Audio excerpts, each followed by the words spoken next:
ചെമ്പനീർ പൂവിന്റെ നാളത്തെ എപ്പിസോഡിന്റെ വിശേഷങ്ങളിലോട്ട് എല്ലാവർക്കും സ്വാഗതം. അപ്പോൾ ശ്രുതി നീലിമയുടെ കയ്യിൽ നിന്നും 50 ലക്ഷം മേടിച്ചു എന്നതിന്റെ വിചാരണ നടക്കുവാണ് ചന്ദ്രോദയത്തില്. അപ്പോൾ ശ്രുതി വിചാരിക്കുന്നുണ്ട്, ഈ സച്ചി എങ്ങനെ സത്യങ്ങളൊക്കെ സത്യങ്ങളൊക്കെ അവൻ മനസ്സിലാക്കിയെങ്കിലും തെളിവുകളൊന്നും ഉണ്ടാവില്ല. അതുകൊണ്ട് തന്നെ ഇക്കാര്യം സച്ചിയുടെ നേർക്ക് തന്നെ തിരിച്ചുവിടണമെന്ന് ശ്രുതി മനസ്സിൽ വിചാരിച്ചിട്ട് ചന്ദ്രയോട് പറയുന്നുണ്ട്, ആന്റി ഈ സച്ചി വെറുതെ ഓരോ കുറ്റങ്ങളൊക്കെ എന്റെയും ശ്രുതിയുടെയും തലയിൽ കെട്ടിവെക്കാൻ നോക്കുവാന്ന് പറയുമ്പോഴേക്കും രേവതി പറയുന്നുണ്ട്, ശ്രുതി സച്ചിയുടെ അങ്ങനെ കാരണങ്ങളില്ലാതെ ആരെയും കുറ്റപ്പെടുത്താറില്ല. ഞങ്ങൾ പൈസ മേടിക്കുന്നത് സച്ചി കണ്ടോന്ന് ശ്രുതി ചോദിക്കുമ്പോഴേക്കും സച്ചി പറയുന്നുണ്ട്, ഞാൻ കണ്ടിട്ടൊന്നുമില്ല, പക്ഷേ നിങ്ങൾ പൈസ മേടിക്കുന്ന ടൈമിൽ ഞാൻ അവിടെ ഉണ്ടായിരുന്നു എന്ന് പറയുവാണ്. ഇത് കേൾക്കുമ്പോഴേക്കും ശ്രുതിയും ഷോക്കാവുകയാണ്. രവീന്ദ്രൻ പറയുന്നുണ്ട്, എടാ സച്ചി നീ പറയുന്നതൊന്നും എനിക്ക് മനസ്സിലാവുന്നില്ല എന്ന് പറയുമ്പോൾ സച്ചി പറയും, അച്ഛാ എല്ലാം ഞാൻ മനസ്സിലാക്കി തരാം, പക്ഷേ ഇത് രണ്ടാമത്തെ പോയിന്റ്, അത് ഞാൻ പിന്നീട് സംസാരിക്കാം. പക്ഷേ നീലിമയുടെ കയ്യിൽ നിന്നും ഈ ശ്രുതിയും 50 ലക്ഷം മേടിച്ചു എന്നത് ഉറപ്പായിട്ടുള്ള കാര്യമാണെന്ന് സച്ചി വീണ്ടും ആവർത്തിച്ചു പറയുവാണ്. എന്താടാ ശ്രുതി ഈ സച്ചി പറയുന്നതെന്ന് ചന്ദ്ര ചോദിക്കുമ്പോഴേക്കും ശ്രുതി പറയുന്നുണ്ടേ, അമ്മേ ഈ സച്ചി വെറുതെ കള്ളും കുടിച്ച് വന്ന് ഓരോന്നൊക്കെ അലമ്പുണ്ടാക്കുക, പ്രശ്നം ഉണ്ടാക്കാൻ നോക്കുക പറയുമ്പോഴേക്കും സച്ചി പറയുന്നുണ്ട്, കുടിച്ചു വന്നിരുന്നെങ്കിൽ ഞാൻ ഇതുപോലെയല്ല ശ്രുതി പെരുമാറുന്നത്, എൻ്റെ സംസാര രീതി വേറെ ആയിരിക്കും, നിനക്കിട്ട് ഞാൻ 2 എണ്ണം പൊട്ടിക്കുകയും ചെയ്യും എന്നൊക്കെ സച്ചി പറയുന്നുണ്ട്. ശ്രുതി ചോദിക്കുന്നുണ്ടേ, ഞങ്ങൾ പൈസ മേടിച്ചു എന്നതിന് സച്ചിയുടെ കയ്യിൽ വല്ല തെളിവുകളുണ്ടോ, അല്ലെങ്കിൽ സാക്ഷികൾ ആരെങ്കിലും ഉണ്ടോ എന്നൊക്കെ ശ്രുതി ചോദിക്കുമ്പോഴേക്കും സച്ചി പറയുന്നുണ്ട്, ഈ പറഞ്ഞത് പോയിന്റാണ്, സാക്ഷി എൻ്റെ കയ്യിലുണ്ട്, ജഡ്ജി അനുവാദം തരുവാണെങ്കിൽ ആ സാക്ഷിയെ നിങ്ങളുടെ മുമ്പിൽ ഞാൻ ഹാജരാക്കാം എന്നൊക്കെ സച്ചി പറയുമ്പോഴേ ശ്രുതി പറയുന്നുണ്ട്, ഏതോ ആൾക്ക് കാശും കൊടുത്ത് കള്ളസാക്ഷിയെ കൊണ്ടുവന്നിരിക്കുക ഈ സച്ചി എന്നൊക്കെ പറഞ്ഞ് ശ്രുതി രക്ഷപ്പെടാൻ നോക്കുവാണ്. അപ്പോഴാണ് സച്ചി ആ കാര്യം വെളിപ്പെടുത്തുന്നത്, ഞാൻ കാശും കൊടുത്ത് ആരെയും കൂട്ടിക്കൊണ്ട് വന്നിട്ടില്ല പാർലർ ഏട്ടത്തി, നിങ്ങൾക്ക് കാശ് തന്ന ആൾ തന്നെ ഇങ്ങോട്ടേക്ക് സാക്ഷി പറയാൻ വേണ്ടി എത്തിയിട്ടുണ്ട്, നീലിമ എന്ന് പറയുമ്പോഴേക്കും ശ്രുതിയുടെയും മുഖം അങ്ങോട്ട് മാറുവാണ്. ഭയങ്കര ടെൻഷൻ കയറുവാണ് കേട്ടോ അവർക്ക്.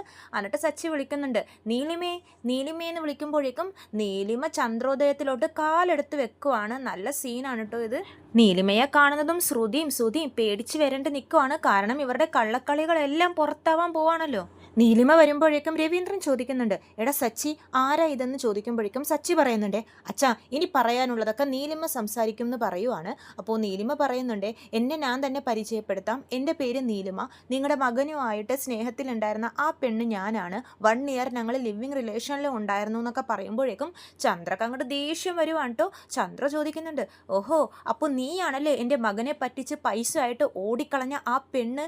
അപ്പോൾ നീലിമ പറയുന്നുണ്ട്, നിങ്ങൾക്ക് എല്ലാവർക്കും എന്നോട് ദേഷ്യമായിരിക്കുമെന്ന് എനിക്കറിയാം, ഞാനൊരു പാവത്തിനെയല്ല പറ്റിച്ചത്, സ്വന്തം അച്ഛൻ്റെ റിട്ടയർമെൻറ്റ് കാശും എടുത്ത് ഓടിപ്പോവാൻ ശ്രമിച്ച ഒരു ഫ്രോഡിനെയാണ് പറ്റിച്ചതെന്ന് പറയുമ്പോഴേക്കും രവീന്ദ്രൻ ചോദിക്കുന്നുണ്ട്, മോളെ അവൻ അങ്ങനെ ഒരു അബദ്ധം പറ്റിപ്പോയി, പക്ഷേ മോളും ആ തെറ്റ് തന്നെ വീണ്ടും ആവർത്തിച്ചല്ലോ, അതെവിടെ നിന്നും ഞാൻ മോഷ്ടിച്ചുണ്ടാക്കിയ കാശല്ല, കഷ്ടപ്പെട്ടുണ്ടാക്കിയ കാശാണെന്ന് പറഞ്ഞ് രവീന്ദ്രൻ ഇമോഷണലായി പറയുമ്പോഴേക്കും നീലിമ മാപ്പൊക്കെ ചോദിക്കുന്നുണ്ട്.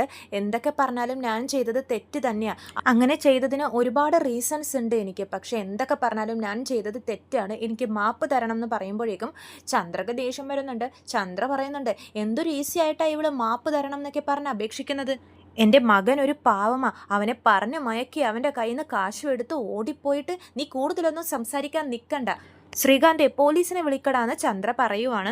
എന്തിനാ ഇപ്പോൾ പോലീസിനെ വിളിക്കുന്നതെന്ന് നീലിമ ചോദിക്കുമ്പോഴേക്കും ചന്ദ്ര പറയുന്നുണ്ട്, എൻ്റെ മകനെ പറ്റിച്ച് പൈസയുമായി മുങ്ങിയതിനെന്ന് പറയുമ്പോഴേക്കും നീലിമ പറയും, പൈസയായി മുങ്ങി എന്നുള്ളത് ശരിയാ, പക്ഷേ ആ പൈസ ഞാൻ എപ്പോഴേ തിരിച്ചു കൊടുത്തു കഴിഞ്ഞു എന്ന് പറയുമ്പോഴേക്കും ചന്ദ്രയും രവീന്ദ്രനും ഇങ്ങനെ ഷോക്കായിട്ട് വീണ്ടും നിൽക്കുവാണ്.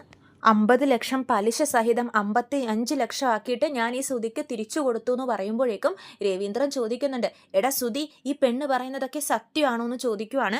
ശ്രുതി അപ്പോഴും ചെയ്ത തെറ്റ് സമ്മതിക്കാതെ ഉരുണ്ട് കളിക്കുവാണ്. അപ്പോൾ ചന്ദ്ര ശ്രുതിയോട് ചോദിക്കുന്നുണ്ട്, ശ്രുതി ഇവർ പറയുന്നതൊക്കെ ശരിയാണോ എന്ന് ചോദിക്കുമ്പോഴേക്കും നീലിമ പറയുന്നുണ്ട്, പൈസ മേടിക്കുമ്പോൾ ഇവളും ഉണ്ടായിരുന്നു, പലിശ സഹിതം എൻ്റെ കയ്യിൽ നിന്ന് 55 ലക്ഷം ആക്കി മേടിച്ചത് ഇവളാണെന്ന് പറയുമ്പോഴേക്കും ചന്ദ്ര ഇങ്ങനെ വാവിളിച്ച് നിൽക്കുവാണ്.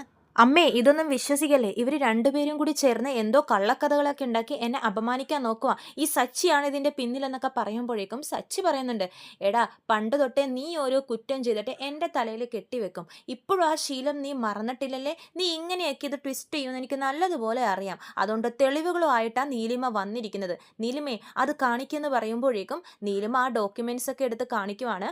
പോലീസ് സ്റ്റേഷനിൽ വെച്ചിട്ട് കേസ് ഒത്തുതീർപ്പാക്കിയതിൻ്റെ പേപ്പേഴ്സും 55 ലക്ഷം സുധിയുടെ അക്കൗണ്ടിലൊക്കെ ട്രാൻസ്ഫർ ആക്കിയ പേപ്പേഴ്സും എല്ലാം നീലിമ കാണിക്കുമ്പോഴേക്കും ശ്രീകാന്തും വർഷയൊക്കെ അത് പരിശോധിക്കുന്നുണ്ട്. എന്നിട്ട് പറയുന്നുണ്ട്, അച്ഛാ ഇവർ പറയുന്നതൊക്കെ ശരിയാ, 5 മാസം മുമ്പേ 55 ലക്ഷം രൂപ ഇവർ സുധിക്ക് കൊടുത്തു കഴിഞ്ഞു എന്ന് പറയുമ്പോഴേക്കും ചന്ദ്രയും രവീന്ദ്രനും ഇങ്ങനെ സൂക്ഷിച്ച് നോക്കുവാണ് നമ്മുടെ സുധിയും ശ്രുതിയും. അവർ രണ്ടുപേരും എന്ത് ചെയ്യണം എന്നറിയാതെ തലയും കുമ്പിട്ട് നിൽക്കുവാണ്. സത്യങ്ങളൊക്കെ മനസ്സിലാക്കിയ ചന്ദ്രയുടെ മുഖഭാവമൊക്കെ അങ്ങോട്ട് മാറുവാണ്. അപ്പോൾ സച്ചി പറയുന്നുണ്ട്, ഇപ്പോൾ ജഡ്ജിക്ക് സത്യങ്ങളൊക്കെ മനസ്സിലായില്ലേ, പിന്നെ വേറൊരു കാര്യം കൂടിയുണ്ട്, മലേഷ്യയിൽ നിന്ന് വന്ന കാശിനല്ല ഇവർ ഷോറൂം തുടങ്ങിയത്, ഈ നീലിമ കൊടുത്ത കാശും കൊണ്ടാണ് അവരത് തുടങ്ങിയത്, അതായത് നമ്മുടെ അച്ഛൻ്റെ കാശും കൊണ്ടാണ് ഇവർ ഈ ഷോറൂം തുടങ്ങിയതെന്ന് സച്ചി പറയുമ്പോഴേക്കും രവീന്ദ്രൻ ഇങ്ങനെ സുധിയും ശ്രുതിയെ നോക്കുവാണ്. എനിക്കൊന്നും അറിയില്ല ആൻറ്റി, ഇതൊക്കെ വെറുതെ പറയുന്നതാണ് ശ്രുതി പറഞ്ഞ് ചന്ദ്രനെ സമാധാനിപ്പിക്കാൻ നോക്കുമ്പോഴേക്കും നീലിമ പറയുന്നുണ്ട്, അങ്ങനെ ഒന്നും അറിയില്ല എന്ന് പറഞ്ഞ് രക്ഷപ്പെടാനൊന്നും നോക്കണ്ട, പാർലറിൽ പോയ എന്നെ ബ്ലോക്ക് ചെയ്ത് സ്റ്റേഷനിൽ എത്തിച്ചത് ഇവരാ, ശ്രുതിക്ക് എൻ്റെ കയ്യിൽ നിന്ന് ശരിക്കും പറഞ്ഞാൽ ഈ പൈസയൊന്നും തിരിച്ചു മേടിക്കാനുള്ള ടാലൻ്റ് ഇല്ല, എന്തൊക്കെ പറഞ്ഞാലും ഞാൻ ചെയ്തത് തെറ്റാണെന്നും അപ്പോഴത്തെ സാഹചര്യത്തിൽ എനിക്കങ്ങനെ ചെയ്യേണ്ടി വന്നുവെന്നും പക്ഷേ പൈസ ഞാനെല്ലാം തിരിച്ചു കൊടുത്ത് കഴിഞ്ഞു എന്നൊക്കെ പറഞ്ഞ് നീലിമ വീണ്ടും മാപ്പപേക്ഷിക്കുവാണ് രവീന്ദ്രനോട്. അപ്പോൾ സച്ചി പറയുന്നുണ്ട്, അച്ഛാ സത്യങ്ങളൊക്കെ ഇപ്പം മനസ്സിലായില്ലേ, നീലിമേ നിന്നോട് ഞങ്ങൾക്ക് എല്ലാവർക്കും ദേഷ്യമായിരുന്നു, പക്ഷേ നിന്നെക്കാളും വലിയ ക്രിമിനൽസാ ഇവർ രണ്ടുപേരും, നീ വന്ന ജോലി ഏതായാലും കഴിഞ്ഞു, നിനക്കിനി പോകാം, ഇനി ഇതുപോലെ തെറ്റൊന്നും ചെയ്യരുതെന്ന് സച്ചി നീലിമയോട് പറയുന്നുണ്ട്.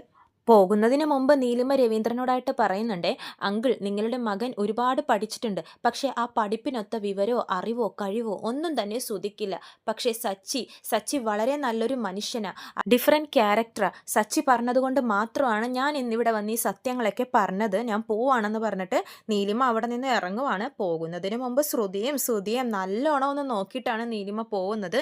പിന്നീട് ചന്ദ്രോദയത്തിൽ വലിയൊരു സീൻ തന്നെ നടക്കുവാണ്. ശ്രീകാന്ത് ചോദിക്കുന്നുണ്ട്, എടാ അപ്പോൾ നീ ഇത്രയും നാൾ ഞങ്ങളെ പറ്റിച്ചുകൊണ്ടിരിക്കുമായിരുന്നല്ലേ, വർഷയും ശ്രുതിയെ ചോദ്യം ചെയ്യുന്നുണ്ട്. ശ്രുതി ചേച്ചി ഇങ്ങനെയൊന്നും ചെയ്യുമെന്ന് ഞാൻ ഒരിക്കലും വിചാരിച്ചില്ല, അതും പോരാനായിട്ട് ശ്രുതി ചേച്ചിയുടെ അച്ഛൻ തന്ന കാശിനാണ് ഷോറൂം തുടങ്ങിയതെന്ന് വരെ കള്ളം പറഞ്ഞില്ലേ, എങ്ങനെ പറയാൻ തോന്നുന്നു ശ്രുതി ചേച്ചി, എങ്ങനെ ഇതൊക്കെ ചെയ്യാൻ തോന്നുന്നു എന്നൊക്കെ വർഷയും ചോദ്യം ചെയ്യുന്നുണ്ട്.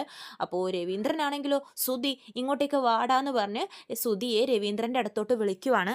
ദേഷ്യത്തിൽ രവീന്ദ്രൻ ശ്രുതിയോട് പൊട്ടിത്തെറിക്കുന്നുണ്ട്, നീ നന്നാവില്ലേടാ, എപ്പോഴും നിനക്ക് കുടുംബത്തെ പറ്റിക്കുന്ന പരിപാടി നിർത്താറായില്ലേ, നീ എൻ്റെ മകനാണെന്ന് പറയാൻ എനിക്ക് നാണക്കേട് തോന്നുന്നു എന്നൊക്കെ പറഞ്ഞ് രവീന്ദ്രൻ പുച്ഛിക്കുവാണ് ശ്രുതിയുടെ മുഖത്ത് നോക്കിയിട്ട്.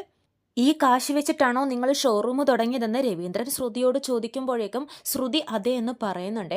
അപ്പോഴേക്കും ചന്ദ്രക്കുള്ള ദേഷ്യം ഒന്നുകൂടെ കൂടുവാണ്. ചന്ദ്രയുടെ അടുത്തോട്ട് വിളിച്ച് നിർത്തുന്നുണ്ട്. എന്നിട്ട് ദേഷ്യത്തിൽ തന്നെ ശ്രുതിയോട് ചോദിക്കുന്നുണ്ട്, നിനക്കെങ്ങനെ ഇങ്ങനെയൊക്കെ ചെയ്യാൻ തോന്നിയടാ, നിനക്കെങ്ങനെ എന്നോടിത് ചെയ്യാൻ തോന്നി, ഇത്രയും വലിയൊരു കള്ളം നിനക്ക് എങ്ങനെ പറയാൻ തോന്നിയടാ എന്ന് പറഞ്ഞിട്ട് ചന്ദ്ര ശ്രുതിയെ തല്ലാൻ പോകുമ്പോഴേക്കും ശ്രുതി 2 കൈകളും കൂപ്പി പറയുന്നുണ്ട്, അമ്മേ ഞാനല്ലമ്മേ ഈ കാശും വെച്ച് ബിസിനസ് തുടങ്ങാം എന്നുള്ള ഐഡിയ തന്നത് ശ്രുതിയാണെന്ന് പറയുവാണ്. ശ്രുതി അവിടെ സ്വന്തം ഭാര്യയെ തന്നെ ഒറ്റിക്കൊടുത്തിരിക്കുവാണ്. അപ്പോഴേക്കും ചന്ദ്ര ദേഷ്യത്തിൽ, പിന്നെ ദേഷ്യം മൊത്തം തീർക്കുന്നത് ശ്രുതിയോടാണ്. ശ്രുതി ഇങ്ങനെ ദേഷ്യത്തിൽ നോക്കുവാണ്. ചന്ദ്ര കുറ്റം മൊത്തം ശ്രുതിയുടെ തലയിൽ കെട്ടിവെച്ച് ശ്രുതി അവിടെ നിന്നും രക്ഷപ്പെടുവാണ്. പിന്നെ ചന്ദ്ര ദേഷ്യം മൊത്തം തീർക്കുന്നത് ശ്രുതിയോടാണ്. ശ്രുതിയുടെ അടുത്തോട്ട് പയ്യെ ഇങ്ങനെ നടന്നു പോകുന്നുണ്ട് ചന്ദ്ര. ശ്രുതിയുടെ അടുത്തെത്തുമ്പോഴേക്കും ശ്രുതിയുടെ മുഖത്തിട്ട് ഒറ്റടി കൊടുക്കുവാണ്. ശ്രുതി അപ്പോൾ ശ്രുതിയെ നോക്കുന്നുണ്ട് കേട്ടോ. ശ്രുതിയാണെങ്കിലോ തല കുമ്പിട്ട് നിൽക്കുവാണ്. ശ്രുതിക്കാണെങ്കിൽ ശ്രുതി തന്നെ ഒറ്റിക്കൊടുത്തല്ലോ എന്നുള്ളൊരു സങ്കടവും കൊണ്ട് എല്ലാം കൊണ്ട് നിറഞ്ഞ് നിൽക്കുവാണ് ശ്രുതി. എന്നിട്ട് ചന്ദ്ര ചോദിക്കുന്നുണ്ട്, അന്ന് നീ വലിയ വെയിമ്പിളക്കുന്നുണ്ടായിരുന്നല്ലോ, നിൻ്റെ അച്ഛൻ്റെ കാശിനാണ് ഷോറൂം തുടങ്ങിയതെന്ന്, എൻ്റെ ഭർത്താവിൻ്റെ കാശിന് ഷോറൂം തുടങ്ങിയിട്ട് നിൻ്റെ അച്ഛൻ്റെ കാശിനാണെന്ന് കള്ളം പറഞ്ഞ് നടക്കുന്നോടി എന്ന് പറഞ്ഞിട്ട് വീണ്ടും തല്ലുവാണ്. എന്നിട്ട് എന്തിനാടി ഇങ്ങനെ ചെയ്തതെന്ന് ചോദിച്ച് വീണ്ടും തല്ലാൻ പോകുമ്പോഴേക്കും ശ്രുതി പറയുന്നുണ്ട്, ഞാൻ പറയാം ആൻറ്റി പറയാമെന്ന് പറയുവാണ്. ഫസ്റ്റ് ഷോറൂം തുടങ്ങിക്കഴിഞ്ഞിട്ട് പിന്നെ അച്ഛൻ കാശ് അയക്കുമ്പോൾ അത് തിരിച്ചു തരാമെന്നാണ് ഞങ്ങൾ വിചാരിച്ചിരുന്നതെന്ന് പറയുമ്പോഴേക്കും ചന്ദ്ര പറയുന്നുണ്ട്, നീ വിചാരിച്ചതൊന്നുമല്ല എനിക്കറിയേണ്ടത്, എന്തുകൊണ്ട് ഈ കാര്യം ഞങ്ങളിൽ നിന്നും മറച്ചു വെച്ചു എന്ന് പറഞ്ഞ് വീണ്ടും തല്ലാൻ പോകുമ്പോഴേക്കും രവീന്ദ്രൻ പറയുന്നുണ്ട്, ചന്ദ്രയൊന്ന് നിർത്ത്, ആരും എന്നോടൊന്നും പറയരുത്, നീ പറയടി, എന്തിനാടി ഇങ്ങനെ ഒരു കള്ളം പറഞ്ഞത്, ശ്രുതിക്ക് ശേഷം നിന്നെയാണ് ഞാൻ ഈ വീട്ടിൽ തലയിൽ കയറ്റി വെച്ചിരുന്നത്, ആ എന്നോട് തന്നെ നീ ഇങ്ങനെ ചെയ്തല്ലോ, ഞാൻ കൂട്ടിക്കൊണ്ടുവന്ന മരുമകളെന്ന് പറഞ്ഞ് എല്ലാവരോടും വീമ്പ് പറഞ്ഞ് നടന്നവളാ ഈ ചന്ദ്ര എന്നൊക്കെ പറഞ്ഞ് ചന്ദ്ര പൊട്ടിത്തെറിക്കുവാണ്. കുറച്ച് മുമ്പ് പോലും ഞാൻ രേവതിയോട് പറയുമായിരുന്നു, നല്ല മരുമകൾ എങ്ങനെ ഉണ്ടാവണം എന്ന് ശ്രുതിയെ നോക്കി പഠിക്കാൻ, ആ എൻ്റെ മുഖത്ത് തന്നെ നീ കരിവാരി തേച്ചല്ലോടി എന്ന് പറഞ്ഞ് ചന്ദ്ര ചൂടാവുകയാണ് ശ്രുതിയോട്. ശ്രുതിക്ക് വേണ്ടിയാണ് ഞാൻ ഇതൊക്കെ ചെയ്തതെന്ന് ശ്രുതി പറയുമ്പോഴേക്കും ചന്ദ്ര ചോദിക്കുന്നുണ്ട്, ശ്രുതിക്ക് വേണ്ടിയിട്ടോ? അപ്പോൾ ശ്രുതി പറയുവാണേ, അതെ ആൻറ്റി, ഞാൻ അങ്ങനെ പറഞ്ഞ് ഈ ഷോറൂം ഇപ്പോൾ തുടങ്ങി കൊടുത്തില്ലായിരുന്നെങ്കിൽ ശ്രുതി ഇപ്പോഴും ആ പാർക്കിൽ പോയി ഉറങ്ങിക്കൊണ്ടിരിക്കുമായിരുന്നു എന്ന് കരഞ്ഞുകൊണ്ട് ശ്രുതി പറയുവാണ്.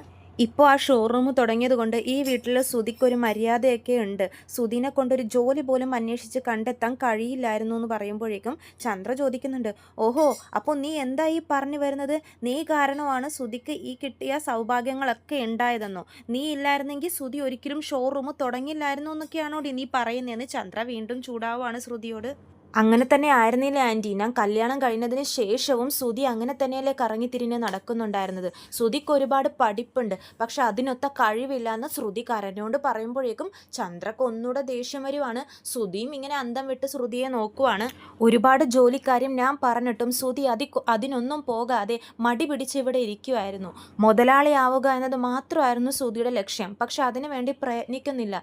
ഇപ്പോഴും ഞാൻ ഈ ഷോറൂം ഇട്ട് കൊടുത്തില്ലായിരുന്നെങ്കിൽ ശ്രുതി ഇപ്പോഴും മടി പിടിച്ച് ഇവിടെ ഇരുന്നുകൊണ്ടിരുന്നാനേന്നൊക്കെ ശ്രുതി പറയുമ്പോഴേക്കും ചന്ദ്ര പൊട്ടിത്തെറിക്കുവാണ്. നിർത്തരി നിന്റെ പ്രസംഗം, എൻ്റെ മകൻ എന്താ കഴിവില്ലെന്നാണോ നീ പറയുന്നതെന്ന് ചോദിക്കുമ്പോഴേക്കും ശ്രുതി പറയുന്നുണ്ട്, കഴിവുണ്ട് ആൻറ്റി, പക്ഷെ ആ കഴിവ് വെച്ച് ശ്രുതി ഒന്നും ചെയ്യുന്നില്ല എന്ന് പറയുമ്പോഴേക്കും ചന്ദ്രക്ക് അങ്ങോട്ട് ദേഷ്യം വരുവാണ്. കാരണം ശ്രുതിയെ നാണം കെടുത്തി കുറ്റപ്പെടുത്തിയൊക്കെയാണല്ലോ ശ്രുതി സംസാരിക്കുന്നത്. ചന്ദ്ര പറയുന്നുണ്ട്, ഓ, നിനക്ക് മാത്രം അവനോട് സ്നേഹമുള്ളൂ എന്നാണോ നിന്റെ വിചാരം? ഞങ്ങൾക്കൊന്നും ഇല്ലേ അവനോട് സ്നേഹം എന്നൊക്കെ ചന്ദ്ര ചോദിക്കുന്നുണ്ട്. പണം കൊണ്ടുവന്ന് ഞങ്ങളുടെ കയ്യിൽ തന്നിരുന്നെങ്കിൽ ഞങ്ങൾ അവന് വേണ്ടി ഇത് ഷോറൂം ഇട്ട് കൊടുക്കില്ലായിരുന്നോ? അതൊന്നും ചെയ്യാതെ നിന്ന് കള്ളം പറയുന്നു എന്ന് പറയുമ്പോഴേക്കും ശ്രുതി പറയുന്നുണ്ടേ, എന്നിട്ട് ഇത്രയും നാൾ നിങ്ങളൊന്നും ചെയ്തു കൊടുത്തില്ലല്ലോ, ഇതൊക്കെ ചെയ്തു കൊടുക്കാനായിരുന്നെങ്കിൽ നേരത്തെ ചെയ്തു കൊടുത്തൂടായിരുന്നു എന്നൊക്കെ ശ്രുതി ചോദ്യം ചെയ്യുമ്പോഴേക്കും ചന്ദ്രക്ക് ദേഷ്യം വരുവാണ്. ആൻറ്റിക്കും ശ്രുതി ഉയർന്ന നിലയിൽ എത്തണം എന്നൊക്കെ ഭയങ്കര ആഗ്രഹമാണ്, പക്ഷെ അമ്മ എന്ന നിലയിൽ ആൻറ്റി ഒന്നും ശ്രുതിക്ക് വേണ്ടി ചെയ്തു കൊടുത്തിട്ടില്ല എന്ന് പറയുമ്പോഴേക്കും ചന്ദ്ര ദേഷ്യം കൊണ്ട് തുള്ളുവാണ്. എന്താടി നീ പറഞ്ഞത്? ഞാൻ എൻ്റെ മകന് വേണ്ടി ഒന്നും ചെയ്തു കൊടുത്തില്ലെന്നോ എന്ന് പറഞ്ഞിട്ട് ശ്രുതിക്ക് ഒറ്റയടി വീണ്ടും കൊടുക്കുവാണ്. ശ്രുതിയെ തല്ലുന്നത് കണ്ടിട്ട് ശ്രുതി ഒന്നും മിണ്ടാതെ നിൽക്കുവാണ്. അത് കാണുമ്പോഴേക്കും ശ്രുതിക്ക് ഒന്നുകൂടെ സങ്കടവും ദേഷ്യവും എല്ലാം കൂടുവാണ്. അപ്പോഴേക്കും രവീന്ദ്രൻ പറയും, ചന്ദ്ര ഒന്ന് നിർത്തുന്ന് പറയുമ്പോഴേക്കും ചന്ദ്ര പറയുന്നുണ്ട്, പിന്നെ അമ്മ എന്ന നിലയിൽ ഞാൻ ഒന്നും ചെയ്തു കൊടുത്തില്ലെന്നാ ഇവള് പറയുന്നത്. ഇവൻ ഇത്രയും പഠിച്ചു, എത്ര ഡിഗ്രി ഉണ്ട് എൻ്റെ മകന്, അതൊക്കെ ഇവളാണോ എടുപ്പിച്ചു കൊടുത്തത്? പഠിപ്പിച്ചു കൊടുത്തതൊക്കെ നീയാണോടി എന്ന് ചോദിക്കുമ്പോഴേക്കും ശ്രുതി വീണ്ടും ചോദ്യം ചെയ്യുന്നുണ്ട് ചന്ദ്രയെ. ശ്രുതിയെ ഒരു വാക്ക് പറഞ്ഞതിന് ആൻറ്റിക്ക് ഇത്രയും ദേഷ്യം വരുന്നു. ഇത്രയും സ്നേഹം ശ്രുതിയുടെ മേത്ത് വെച്ചിട്ട് ശ്രുതിക്ക് വേണ്ടി ഒരു കാര്യം പോലും ആൻറ്റി ഇന്നേ വരെ ചെയ്തു കൊടുത്തിട്ടില്ലല്ലോ എന്ന് ചോദിക്കുമ്പോഴേക്കും ചന്ദ്ര വീണ്ടും ദേഷ്യം കയറി ഇടിക്കാൻ വേണ്ടി പോവാണ് ശ്രുതിയെ. അപ്പോഴേക്കും രവീന്ദ്രൻ തടുക്കുന്നുണ്ട്. നിന്റെ മനസ്സിലുള്ള വിഷമാണല്ലേ നീ ഇപ്പോൾ പുറത്തിടുന്നത്? പണക്കാരിയാണെന്നുള്ള അഹങ്കാരമാണോ? നീ ഇതൊക്കെ മനസ്സിൽ വെച്ചിട്ടാണോ എന്നോട് ഇത്രയും സ്നേഹത്തിലൊക്കെ പെരുമാറിയതെന്ന് പറഞ്ഞ് ചന്ദ്ര വീണ്ടും ദേഷ്യപ്പെടുവാണ്. എന്നിട്ട് വീണ്ടും ശ്രുതിയെ തല്ലാൻ പോകുമ്പോഴേക്കും സച്ചി പറയുന്നുണ്ടേ, അച്ഛാ, ഇത് മോനെ രക്ഷപ്പെടുത്താനുള്ള അമ്മയുടെ അടവ, മോനെ തല്ലാതിരിക്കാൻ എല്ലാ കുറ്റവും ശ്രുതിയുടെ മേത്ത് കെട്ടിവെച്ച് ശ്രുതിയെ തല്ലി ചതക്കുക ഈ അമ്മ.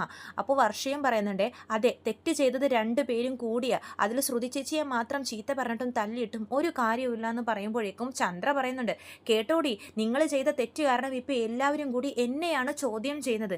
എനിക്ക് വന്ന ദേഷ്യത്തിന് നിന്നെ എനിക്കുണ്ടല്ലോ എന്ന് പറഞ്ഞിട്ട് ശ്രുതിയുടെ മെക്കിട്ട് വീണ്ടും കയറാൻ പോകുമ്പോഴേക്കും രവീന്ദ്ര മുമ്പിൽ കയറി തടുക്കുന്നുണ്ടേ. എന്നിട്ട് പറയുന്നുണ്ട്, ശ്രുതി, നീ അകത്തോട്ട് കയറി പോകുന്നു പറയുവാണ്. അപ്പോൾ ശ്രുതിയെ നോക്കുമ്പോഴേക്കും ശ്രുതി ഒന്നും മിണ്ടാതെ തലകുമ്പിട്ട് നിൽക്കുവാണ് കേട്ടോ. ഇത്രയും കാണിച്ചുകൊണ്ടാണ് നാളത്തെ എപ്പിസോഡ് അവസാനിക്കുന്നത്. ചെമ്പന്തിറപ്പൂവിൻ്റെ കൂടുതൽ വിശേഷങ്ങൾ ഞാൻ എൻ്റെ ചാനലിലൂടെ അപ്ലോഡ് ചെയ്യുന്നതാണ്. ചാനൽ സബ്സ്ക്രൈബ് ചെയ്യാത്തവരുണ്ടെങ്കിൽ സബ്സ്ക്രൈബ് ചെയ്യണം. വീഡിയോ ഇഷ്ടമായെങ്കിൽ ലൈക്ക് ചെയ്യാനും മറക്കരുത്. എല്ലാവർക്കും നന്ദി.